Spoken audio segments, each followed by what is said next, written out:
What's going on, YouTube world? Austin Lewis here, coming to you guys with the man, the myth, sitting next to me, as you guys know, Mr. Zaback, man.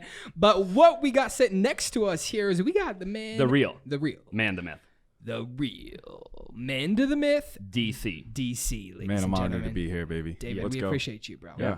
Appreciate you Thanks for having me on. Yeah, really. dude. It's going to get sick, man. It's going to get sick. and what does DC do, Austin Lewis? What does DC Just give me the do? brief. Ladies What and doesn't he do? I guess what is the doesn't he question, do is you a know what I real mean? question. Yeah. You know what I mean? But first of all, I mean, we got DC up here pulled up on the screen. If you guys can take a look, you know, we're sitting at 132,000 followers. First of all, you know, the cat dresses nice. He's in suits. He's tailored, because tailored is the only way to be. Tailored gang. And verified. We go to the same tailor. Yes, we do. Yeah. Verified. Verified on Instagram. And verified, yeah.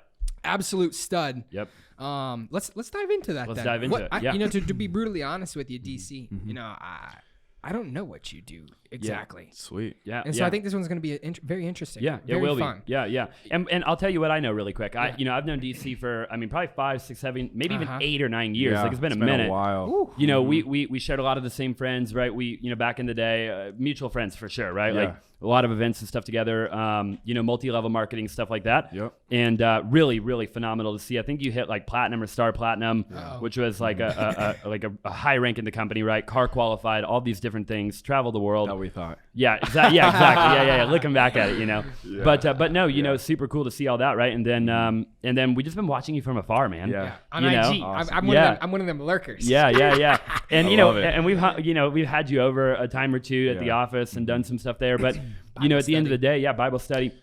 And but dude, from afar, like just so cool to see what you've done. Man. So I want to share with everybody watching or listening, right?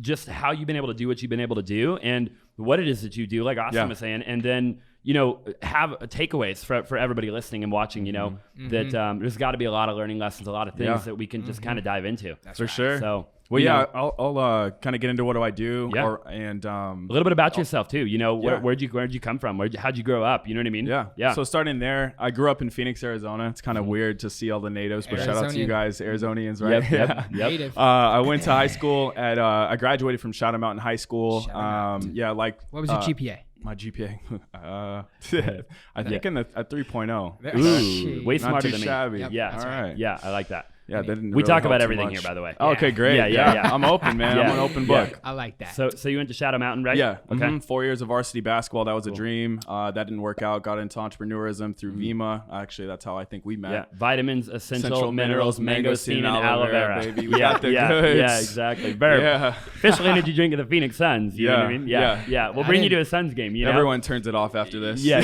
They're like, oh, dude, I just Exactly. don't like this guy anymore. Yeah. Hey, you pull up to the side of the Suns arena. You'll see a billboard. You know That's what I mean? not what this one's about, guys. Exactly. Don't worry. Yeah. I love it. So you got into Vima. Yeah, and then afterwards, failed in that business. That tanked. Everything I really believed in kind of fell through. And I gave up basketball for that. I could have played college ball, and so that kind of sucked at that point. Girlfriend left me too, so that was great. This is right around 2016. Right. How old would you have been at that time? I was 20 years old. 20 years at old that time. Okay, Yeah. got it. Okay, 2016. So got it. But I thought I was so grown at that time. Yeah. But, For sure.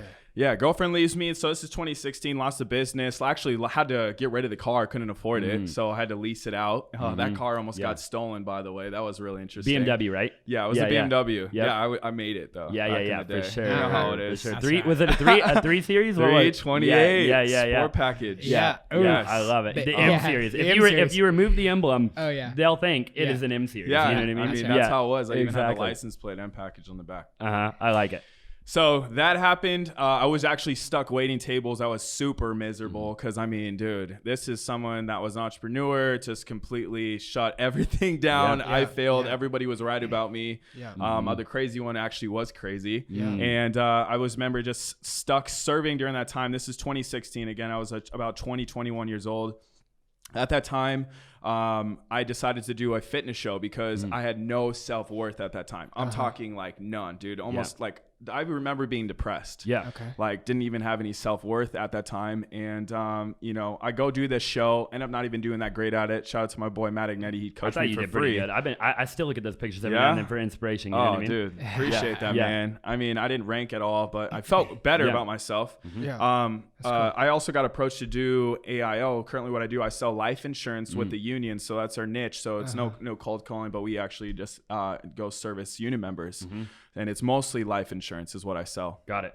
I actually got approached to do it by a guy named Marty on Facebook, and he was like, "Was it Marty Rocca? Really? Yeah. I didn't know that. Yeah, dude. And No way. The funny story is this guy named Alex Morton. So his dad, Mark Morton, retired from the company Alex's senior year with residual income. So I actually reached out to Mark prior to that message, and I said, "Okay, dude, I don't know what to do. I'm lost. I'm broken. Like, what I get into?" And he's like, "Hey, I sold life insurance. It's not the most appealing thing. It's not sexy at all. You're actually probably going to be called weird for doing it, but you can build massive residual income." And I was like, for the life of the policies. And I got excited about that because we always were preached that in MLM. That's the reason why I even got into it. So funny story is that same week I got a message. So dude, I believe in like God. So I believe that was fate. I got a message from Marty who basically was like, "Hey, there's this career, sales positions." I'm like, I never done sales, but I'll give it a shot. Cause I'm like, dude, so stuck. Right. Yeah. So going there, end up meeting, this guy named Eugene Garcia, who's incredible. I still wasn't sold. I was very skeptical. I had a lot of baggage from MLM because I was told so many things. So my promise the dream. Yeah. Dude, I really was. Yeah. I mean, I think we all were at one point. Yeah, for sure. So our guards are up. I'm like extremely skeptical. But then I met a guy named Dustin Vinnycamp who changed my life through mentorship and personal development and like took my life to a whole nother level. And then that's when I was really certain. So I decided to take the life insurance test. You have to get licensed. So life and health, this is the crazy part about this. I failed that test. People don't really know this. I don't know if I'm supposed to share this, but I failed the test the max amount of times you could fail it. Got it. And I couldn't take it anymore in Arizona. Okay. So that I remember crying in my car, like being like, "God, do you not want me to be successful?" Right. Because you're waiting tables right now, right? Yes, so I'm just to waiting paint tables. a picture, you're still waiting tables. I'm waiting tables. Marty hits you up. You meet a couple of other guys. You meet Dustin, right? And then you fail the test the maximum amount of times. Yes. In Arizona. Right. Yeah. And it costs to take that test. Yeah. How much? It was like 100. It was like 56 to take the test. The materials were like $100 something dollars every time I had to take it. But for me, that's a lot of money. I'm working for $80, $100. Yeah. You know, and you're busting what are you, 21 now? Or are you still 20? I'm actually turning 21 at that time. Yeah. I'm 21 at that time. So failed it 4 times. Actually get during that time, another thing hits me. My brother actually dies. So let me kind of rewind you this scenario. I'm waiting tables. So I already failed the test 4 times. I'm already broken. Girlfriend left me, lost my car, just completely broken. Wow. Like a midlife crisis at 20. Legit, dude. And then I get a call Saturday night. I remember this, dude. Saturday night, I have 4 tables. I'm actually getting back on my feet because I just did my bodybuilding show, which costs a lot of money, by the way. You don't make money doing that most of the time. You're actually shelling out a lot. Yeah. And, they're like, "Hey, your brother's in the hospital." I'm like, "What?" And I'm like, "What? So like, is he okay?" Like, I'm like, "I got to make some money. I'm broke." Yeah. And they're like, "No, you need to go right now." And I was like, "Okay." And I go down there and, I just remember the doctor like sending me in a dark room, and he's like, "Your brother's not going to make it. Like, he's died for the last 4 times. We're doing our best, but, I don't think he's going to be able to make it." Wow. And, that hit me super hard because it's just like, dude, there's only so much failure that someone can take. But I don't know if anyone can relate, but dude, I always felt like I was going to do something special with my life, and I didn't know what it was going to be, but I just had this drive. So I was like, dude, like, how is this happening to me? Sometimes I feel like we can be a victim, and it was just that time of my life. Bad things happen to good people. Yeah. So from there, I decided to not give up, even though everything in me was like, dude, just give in the towel, whatever. This is not meant to be. If it was, it would just happen, which is not true. I decided to go to a different state to take the test. Got it. So I schedule a test in a different state. I remember the night before I leave, it's like almost New Year's. Okay. So this is December. Later on in the year, I remember my mom comes over, dude. She felt how broken I was, and she had to give me money. My rent's only $450. She had to give me money. And I remember telling my mom, that's the last time you're ever going to have to, I'm going to ever have to borrow money from you again. That's cool. Wow. And she gave me that money. That's the only reason why I paid my rent. I think I had $120 to my name when I went out to New Mexico to take that test. Crazy. But guess what? $120. $120, dude. Ladies and gentlemen, if you're watching this, $120. Travel to New Mexico. Yeah, dude. New Mexico. So I go down there, and trust me, it gets better. Yeah. So this dude I stay with, I'm so broke I can't get a hotel. Okay. Yeah. So I stay with this guy, and it was a friend of a friend, and I'm staying there, and then the guy ends up getting robbed. The night of my test, dude. Really? These guys with clown masks and freaking guns come in there, and they hold a gun to my head. This tall, dark dude with a shotgun, and I'm like, literally, like, God, if I die right now, my mom's gonna probably like commit suicide. Wow. This was like weeks prior to my brother dying. Yeah. So I'm like literally freaked out. I couldn't sleep the whole night, and I still drive an hour out of my way to take my test, and I pass it. You pass it. First try. Now I got in the New Mexico. goosebumps. Now that's when things started to turn around. Yeah. So I go and actually take that. Most people don't even know that. I don't like to share that, but I'm just trying to be real with you guys. Actually, what it took to me to get licensed. That's real. That's raw, baby. In a freaking all-commission job that most people would be even scared to even take a test for. And I just knew that was it. When you have certainty, you have certainty. And what's crazy, I mean, like, it doesn't sound like you knew that much about the industry. I mean, you studied, obviously, you took the test. At some point, you passed, but like, you didn't really know that was going to be it. It wasn't like, you know what I mean? Like, it wasn't black. Like, again, for people listening, like, we're talking about life insurance here. Yeah. You're 21, right? Yeah. Not You know what I mean? Sexiest thing ever. So it's like, it's a very like, it's interesting to but you knew. You say you knew. I'd like to dive into that in a minute. Yeah, I like that. You know? Yeah. And then really quick, the Marty Warworker, that's interesting too. I picked up on that. I didn't know that. Yeah. So for people listening, you know, Marty Warworker is the reason that the reason really YPR ever kind of even happened, right? Yeah. Which is interesting, you know, just kind of in retrospect and obviously looking at it objectively, you know? Yeah. So that's interesting. I had no idea. Yeah. Pretty crazy story, man. And I just remember, I don't know. I just had a peace to me. Like, I feel like when you're in, you know, you never really have it all played out, but when you're in the right zone, you just have a peace and a certainty, a confidence to you, like a little swagger. Yeah. And I just knew, I think that was like God's sign of being like, okay, now you deserve a little bit of this, what's about to come your way. Full swing. I was always told by a mentor of mine, in order to have a testimony, you got to go through a test. You have to have a test, right? Man. Yeah. So a lot of people, in my opinion, want a testimony. They're like, man, I want to speak on stage. I want to change people's lives. Yeah. But I don't want to go through anything. The heartaches, the pain. You know what I mean? And it's like, well, how are you going to relate to people? The hard work. Because people, like, things happen, right? Yeah. That's right. That's really interesting. You're absolutely right. Yeah. So just, I mean, let's go present really quick, DC. Like, what's that look and feel like, doggy? Because I see you whipping the G-Wagons. I see you rocking the suits. You living the high life, baby. What's that look and feel like right now, bro? It feels amazing. Obviously, I haven't made it yet. Obviously, none of us I mean, I don't think there is going to make it point, but the fact that I feel like I'm in like where I'm supposed to be, and I get to help so many people, you know, change their life, learn sales, leadership development. I'm just doing what I want to do. I'm an entrepreneur. I live life on my own terms now. And, you know, the money's great, but it's like the freedom that comes with it. And also the impact that, you know, you can be a normal kid from Phoenix, Arizona, Shadow Mountain, and go and, you know, create a pretty good lifestyle for yourself, right?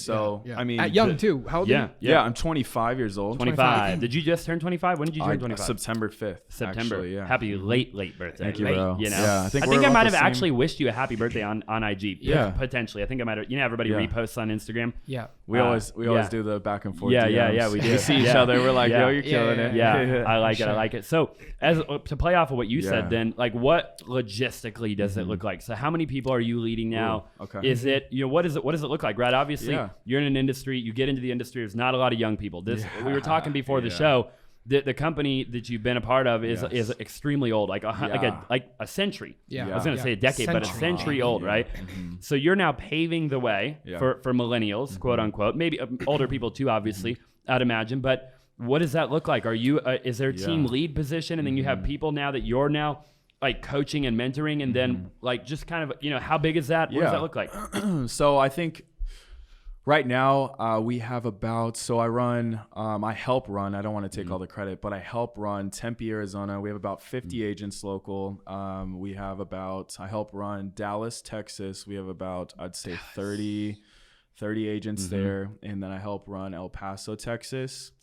We have about probably 8 agents there, and I help run Chicago, Illinois. We have about probably 10 agents there, 15. What does that math come out to? Like 75? Something like that. Okay. Yeah, in the 75 to 100 range. Okay. You know, for give sure. or take. And when you say run, what is that? Yeah, What does that look like? like? I mean, look and feel like. I mean, I just help mentor them, guide them. I mean, there's different levels, different management positions. Yeah. You know, there's a couple.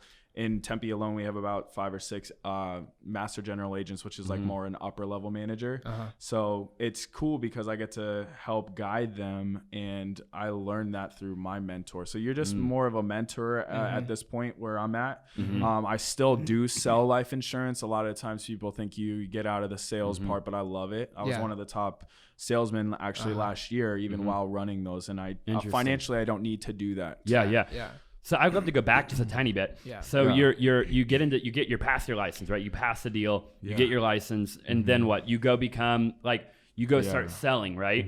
What is it? What does it take for you to go from a salesperson to becoming more of the leadership management type of role? I mean, you had to hit some sort of number that was like, you know what I mean? Yeah. What did that look like? So it's 10 sales. You got to hit 10 sales in a month, and then you got to start recruiting, whether it's your resumes, however way, LinkedIn, Instagram, personal recruiting. You know, you have to build an agency. Everything's performance based. Nothing's really Where'd you given. get your leads?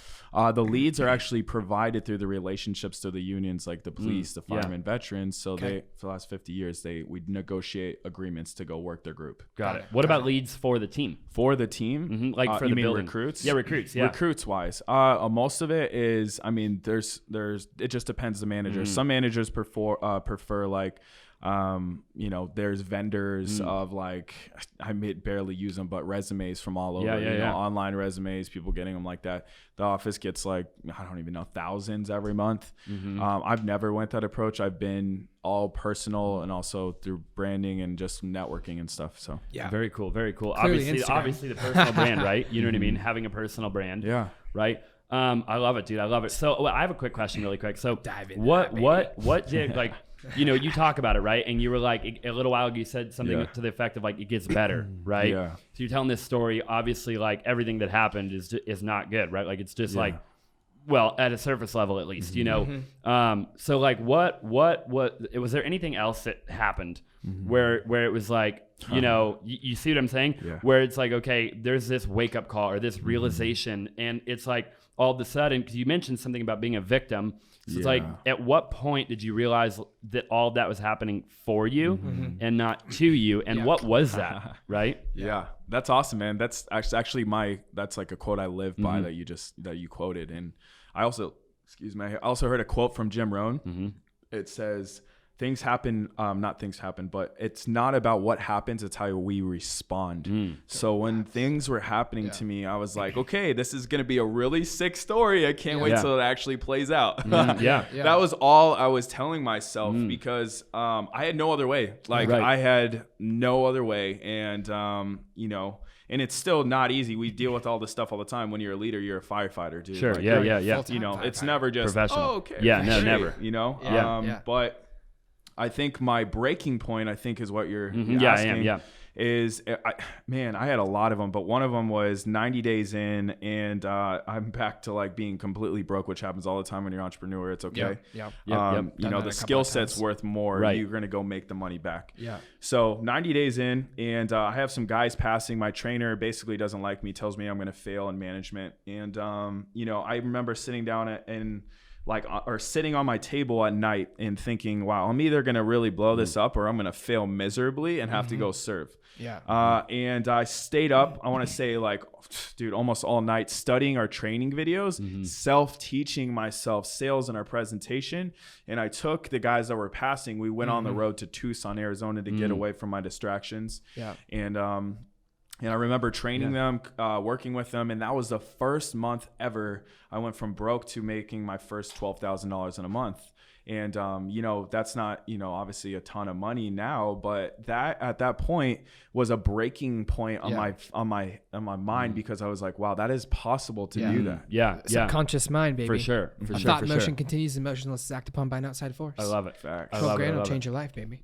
Especially when you're married before. Yeah. 100%. So did anything happen? Because I want to dive in, man. Yes. I want to dive in. Like I love the type of story. A lot of people watch it, man. And you know, I think with social media, you know, you said something a minute ago, like leadership, you're like a firefighter, right? Yeah. And I think, you know, people don't understand that, especially people new to like entrepreneurship, looking at Instagram, true, YouTube, Twitter, TikTok, I mean, Reddit, like let's just go on and on, right? So it's like, you know, was there anything that happened spiritually for you where it was like, okay, you know, maybe I gotta like, you know, maybe there's some work here that's got to be done, you know what I mean, in order to like elevate the vibration of the frequency or whatever that is, you know? Man. Yeah. So spiritually, that's a huge part of my business now. I'm a firm believer that my confidence doesn't come from me. My confidence is God. That's why I can step up in a room and do sales, and because it's not me, it's God working through me. So I truly believe that. And, you know, I really got re-involved right before a fall, I would say, or during a fall. So what I mean by that is I was doing so well. I mean, I made six figures, almost multiple six figures my first year. And then my second year, total cash was almost like, it was really good. Okay. Let's just say it was good. And, or at least for myself. I like good. Man. Yeah. Okay. But this is what happened, dude. I got prideful. I got arrogant. It stopped becoming about my people. I stopped leading from the front. It was the David Carpenter show. So guess what happened? People left. And then guess what? My income started to crash from XYZ amount of money to like, you know, barely cutting by with staff and stuff. Living the lifestyle though. For sure. At least you'd think. Right? You would, right? So, dude, just completely right on my, like, fell back onto my face. And my turning point actually was a bad car accident. Most people don't know this. I got in a bad car accident in 2018, almost died. I was in ICU. I fell asleep on the freeway coming back from Cabo, San Lucas. We did a sweet conference, dude. All the people were there. And I remember looking back at, you know, getting out of the hospital, looking at who showed up, and it was none of the friends that I thought were going to be there. It was like some of the guys that you wouldn't even think, bro, were there, including my mentor. And that's when I really woke up. I was like, people are like loving me because I can go buy the bottles and the services and I'm wearing this and that, but they're not there when I need them. Right. That's insane. And I woke up, bro. I was like, man, this was a sign. And I really remember, like, you know, that's when I was just like, dude, this is not the life I really want. So that is gold, dude. By the way. Like anybody listening or watching, you got to go back. You got to go back right now and re-listen, re-watch, like 10 times over again. And I want to dude, I think, I want to dive into that even a little bit more. Right. Lewis, do you have anything on that? Yeah. So, I mean, it almost sounds like a way better version of network marketing. Right. Which you're currently doing. Yes. And like you said, I mean, you know, you were buying bottles, you were living the lifestyle, you get into a bad car accident because you fell asleep, coming back from Cabo. And, you know, the people that you thought were going to be there weren't there. Now let's talk about that. Cause something Austin and I kind of, you know, we've had our own personal conversations just solely about people, right? You know, I mean, obviously you're inside our 4,500 square foot office. Beautiful, by the way. This is so thank you. Hard work, resilience, but more the people. What does that look and feel like? You know, when was that, like, you had that realization when you woke up that there was those people. How did you, like, what do you consider nowadays like good people? Like, where do you find your good people? How, do people, you know, we as entrepreneurs, we know as in network marketing, which is all of our backgrounds, we know we'd have people come in, they would murder it. We'd teach them, coach them, train them. We'd think they'd be our freaking brothers. And next second they're on to doing Sally. You know what I mean? Training your competition. Training your competition. Which is fine, but great. Sweet. We've done that plenty of times. So what, like, did you grasp that? Yeah, I mean, I don't think we fully grasp it, but what I can tell you is I started becoming more discernment. I started actually being more aware, I guess the word would be, of you know, who was really for me and who wasn't for me. And I feel like you can tell by someone's just presence and how they talk about you if you can feel it, right? I feel like life's a lot about feeling. And if they're always talking about themselves, or you could just know, man, it's just that weird feeling that you're like, wow, I don't know if I like really like this guy or not. You don't know if you vibe. It is not vibing. Your vibe is your tribe. So dude, 100%, bro. And I think it's gratitude. I think you can really point out the ones that are for you. If they're like, at the end of the day, when you're done hanging out with them, like, hey dude, thank you so much, your mentorship, and they can put their pride aside, even if you're the same age. And I've noticed that that's a key, man. Like, I like that. The ones that you know are taking advantage of you, they'll never be really that grateful for you. At least they won't talk about it. They don't. They don't talk about it. So so we talked about the people. I love that, by the way. I this is like an actual gold mine right now. What was the number one thing that you personally had to change after that car accident? That where you went from being, and I don't want to say like selfish, right? Because like you're whatever, but like where you were like, okay, wait a minute, I've got to become a servant leader. Right. The keyword there being servant, because that's what I see now. Right. And I don't know that I didn't see it before, but like now when I look at David Carpenter on social media, I see you serving other people, and it seems like you're way happier, you're way more fulfilled, right? You have more clarity on life. Like, what did that look like? I mean, you know what I mean? Like, how do you just wake up and say, man, wait a minute, I had it all backwards. 0 to hero. You know? Exactly. Going back to that event, really just, I started hanging out with good people, and I started to value good people. And I realized it wasn't, dude, all that could have been gone, all the money and all this stuff, I could have been dead. Like, none of that even really matters when you're like in the ICU waking up and you're like, wow.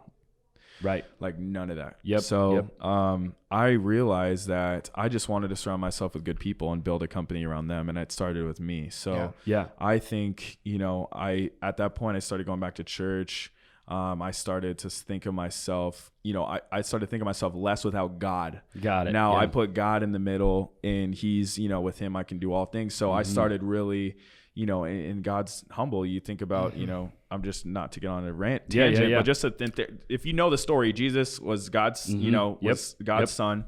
And that's basically in God form on earth. And you have someone like that washing his disciples' feet. He was the best leader of all time, man. He was selfless. He got spit on. He took all this stuff, and he died for what he hated. You know, for us. So like, he's the best type of example. I started reading his stories, and John C. Maxwell, just cleaner speakers.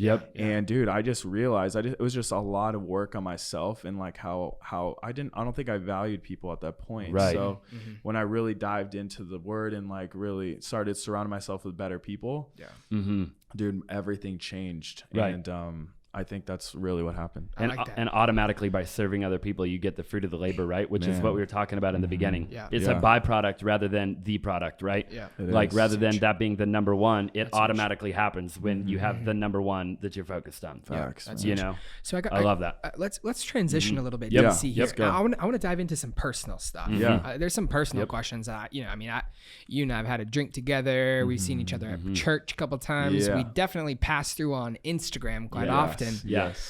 So I don't know a whole lot about personal. I mean, Zaback probably knows a little bit more than I do. Yeah, not really, but or not really. But what like, you said you dove into the Word of God. More. Is that what your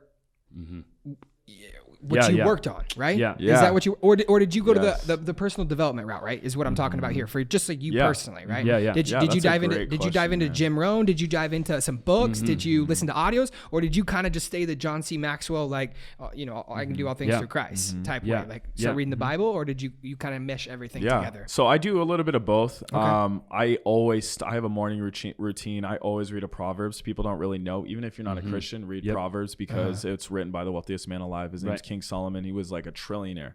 So it's just wisdom on life and how to live a better life.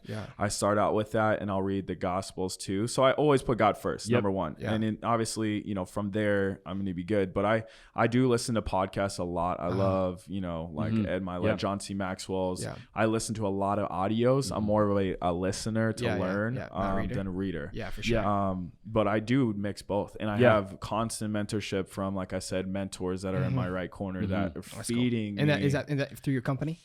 Okay, cool. Got it. So I'm fortunate and blessed to work with some of the most successful guys in the company, in the history of the company, that are mentoring me. So they are like the reason why I'm even where I'm at today. Yeah. Like, I'd have never thought, any of the stuff, how to figure all that crap out. Shout out to them. Sure. Yeah, I love it, man. And no income claims. What does the top of that thing look like? Just out of curiosity. Well, my mentor's mentor does about $1 million a month just in his residuals, not his normal income. So which is phenomenal. Don't do too shabby. 7 figures a month, ladies and gentlemen.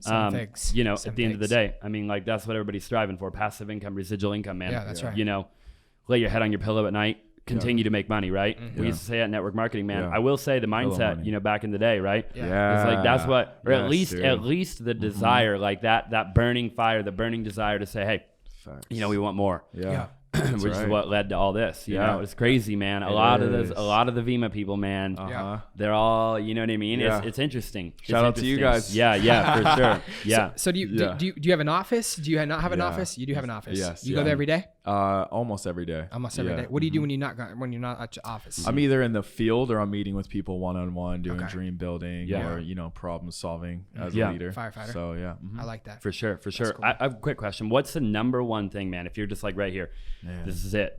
As a leader, okay? So you're leading. You're just as a leader. That number one, like, what's that thing where you're like, man, like this is my takeaway from 25 years of life, right? This is how I could lead. Like, if I could just leave one thing, man, this is how you lead people right here. Yeah.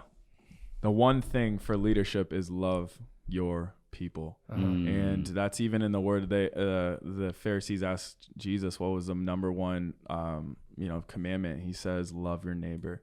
And I took that from him, and that really resonated with me. I feel like if you lead in love and people know you're genuine, you can feel it. Those guys will go to war for you. Yeah. So that is like, that's what changed everything for me. And what really took the business to another level was me genuinely loving my boys and my team. And how many of those are in your inner circle? In my inner circle, man, it is tough. I want to say like it's pretty small. Like I'd say like 10 or less. Like really like trust them. What do you do when you're hanging out with them? I just out of curiosity, like me and Austin, we always like we go back and forth, man. We're like, we need some hobbies. Dude. We're like, what do successful people do? We don't do anything. Like at 10 o'clock, what do you do? Yeah, what do we do? Yeah, we do too. I'm horrible, man. I can't. If there's water anywhere, the water could be behind me. The ball is going in. If I hit the ball, right? Which is 50% of the time. I know. And that's 50% of the time, 50% of the time. Yeah. So what do you guys do? You and your boys? You know, like if you're not working, right, and you're not in the Word, you're not doing stuff like that. What do you do? Well, I mean, I love to work out. We went to the dunes the other day. We'll go to Mexico. You know, I mean, obviously you have the same. I love traveling. You know, you have the club scene, but that gets old too. You know, I think. Just if you have good company, no matter where you're at, it's good. So I think dinners and just chilling at the house, honestly, bowling. I mean, we do it all. Main event, like main event. Ooh, we gotta go check that out again. You walk across the deal. Isn't it the one where you can go up on the thing and like walk or something like that, or is that a different one? No, I think it might be a different one. Okay, got it. Yeah, got it. Do you got a girlfriend? I don't. No, no girlfriend. Did you have a girlfriend? Single. Yes, I did. Okay. Good. What's your thought on relationships? Relationship status. Just being 25, successful, doing the dang thing. Man. What are your man of God, entrepreneur, right? Yeah. Leading thousands of people. Yeah. So this is my thing is, you know, I am just waiting for the right one. You know, I'm not really dabbling into a relationship until I know it's right. Yeah. So like I actually have my dream girl written out, and my mentor actually told me that he found his dream girl after 90 days of that. So I, know exactly what I want. I'm not even feeding into the rest. Like I will, obviously I'm polite to girls and stuff that, but it's not even on my radar because I feel like once you're whole and you're fully ready, that the right girl will come in. And if you're in tunnel vision, she'll put her hand next to yours and you're ready to go. She'll help you fulfill your purpose. Yeah. And that's the most important thing right now. Like my mentor told me, okay, the wrong girl, is it worth losing millions of dollars? Yeah. I like that. No. You say, no. No, my license tag on my Range Rover says prenup. He put it on his Lambo. I put it on. Yeah, Dude, that's so funny. I did it as a joke. We're gonna put it on the Prius. Yeah, but you said something interesting. You have your dream girl written out. Yes. Explain that to somebody listening or watching right now. Blonde hair. You know, like what eye. everybody talks about. Maybe people haven't heard yet, or maybe this is the first time hearing. But like, writing your goals out, writing your dreams out, writing these things out, right? Like visualization. but actually pen to paper. I feel like a lot of people hear that and they're like, I'll do an audio recording. Yeah, or type it out. Like it's like, no, you got a pen to paper, right? Yes. You have her written out. What does that do for you? Yeah. Certainty. Yeah. I just know. Yeah. I'm like meeting this. I mean, I'm not judging. I love like people, period. I don't care Yeah. who they are, what background, this and that. I'm not saying like judging them. Yep. I just know if I'm going to fully give my heart to someone based on my conversations with them, how they present themselves, their hobbies, their habits, everything like that, because I got too much to lose. Too many people are counting on me, just like you guys. Yeah. So the wrong girl can just like take that away. Yeah. You know, because my focus, everything's gone. Yeah. So it can't be just about who's the hottest chick anymore when you're running a business. It's really about, let me see your heart. Let me see your values. Let me see your character. Let me see how you treat other people. Right. Because you're a reflection of me. I can't have you out here doing X, Y, and Z when you're representing me. Right. I got too much to lose. So that I just know that. And thankfully I have good mentorship there where I'm just like, sorry, like I love you, but love you from a distance. Yeah. Cool. Random question here really quick for people listening. In an ideal world, right, you find the right girl. Does this right girl, you said a little while ago, you get the blinders on, right? And she comes, she grabs your hand and you do it together. In an ideal world, is your girl, do you leave it at 7, 8 o'clock in the morning? She goes left, you go right, and come home at night, talk about your day? Or do you build the vision together? Is it more of an empire type of deal where maybe you have a little bit of a different role, but it's the same deal? Do you see what I'm saying? Man, in an ideal world, I do. Which one? I just don't know. Yeah. Honestly, like I think like it'd be cool. I think she has to have the similar mindset. Yeah. I think she has to be like on fire, on purpose, whatever God has her doing. If that's with me in the right business, that's great. But we have to complement each other. Whatever it is, like I got to be building her up, helping her, and she's got to be building me up, helping me. I love that. That's cool. So what does mom and dad think about this right now? So mom and dad super proud of me. I actually tithe, so I take 10% of my money. I give it to my family actually. So I know people do that to the church, but I actually give it to my family. So cool. Something that people don't know is my dad's been in prison since my 16th birthday. Wow. So I used to hate him and everything like that. It made me grow up quickly. I think that's another thing. Yeah. But I got over that, and now I love the man. I give him, I make sure he's fed. I send him money weekly. I send my mom weekly money too, so I help pay her bills. And, I also, take care of my little sister. So that's a driving force there too. Yeah. Because you have a big week, you take 10%. Your family's pretty happy. Yeah. No, 100%. Out of curiosity, I don't want to get too much into it. I don't want this to be all about like God or anything like that. It's just for people listening. But I am curious about something though. Yes. Because I'm a man of faith. Austin's a man of faith too. That's why we vibe. Yeah, but like when you say you tithe 10% to your family, I actually don't know. What does the Bible say about that in terms of like, does it say where the tithe has to go to, or does it just say, hey man, like you got to tithe, right? Like it's about you and God. It was about God, obviously, but like, do you know what I'm asking? Yeah, I know what you mean. Or mean. is it like, hey, you act like that's supposed to go like 10% has to go to church? That's what I've heard, but maybe I haven't heard that. Maybe I made that up on my own. Yeah. I mean, I personally can't tell you that or not. I just know that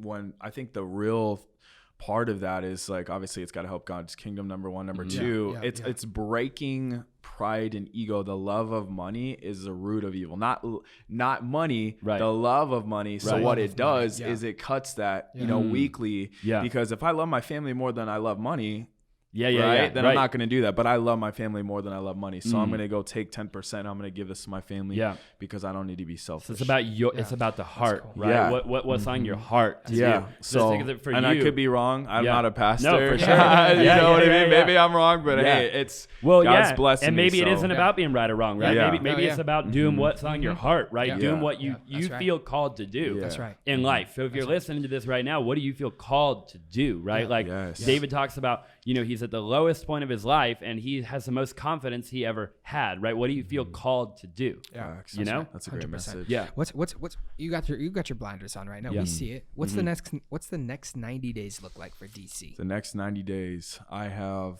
I want to be promoting out another 3 top level managers.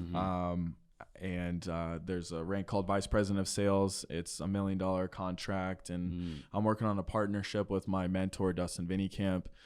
He's on me like crazy. But that's the goal and the dream, and really scale this, give entrepreneurs a place, and then grow from there. Go investments and do all that other stuff. What does that look like? So go 3, 4, 5 years. Are you gonna get into real estate? Where are you gonna take that money and obviously like what's the plan? The plan is to buy complexes, find partners in other industries, and drop money, invest, have a good life, and surround myself with good people always. I mean, I'm definitely gonna take the cash and go use it. You said in the very beginning of the interview, when you go out and you have to in order to have the confidence to speak on stage, to speak to other people, is actually God working through you. So therefore, you automatically have the confidence. You don't need the acceptance of other people, because you've already got the acceptance from the only one that you need acceptance from. Facts. What is that? Like, do you want to take that public speaking to another level? Because you're good at it, right? I've seen you. I saw you a week or two ago on stage throwing down, man. Ouch, get all these people are reposting, right, and stuff like that. And public speaking, is the number one fear in America, right? Over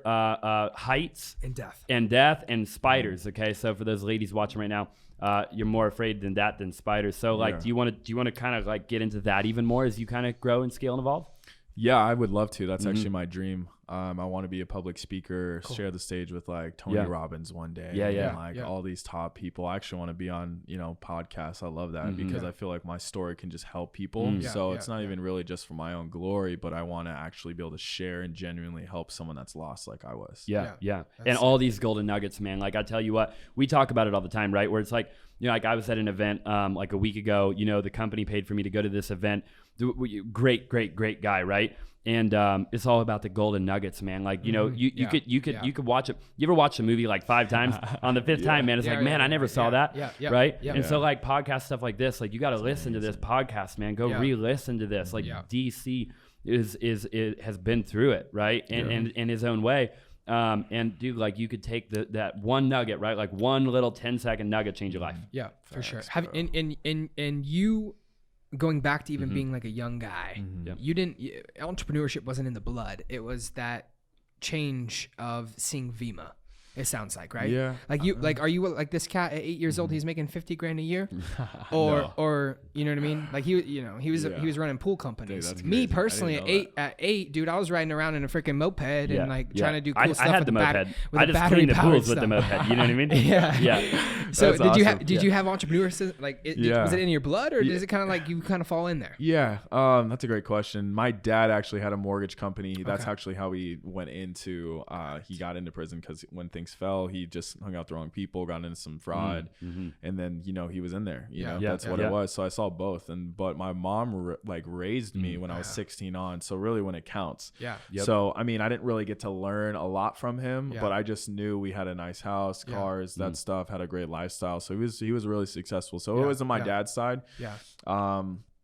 And I mean, that's it. For sure. I like that. Yeah, so there was definitely a little bit of it there for sure. Yeah, and then getting into network marketing and stuff. For sure.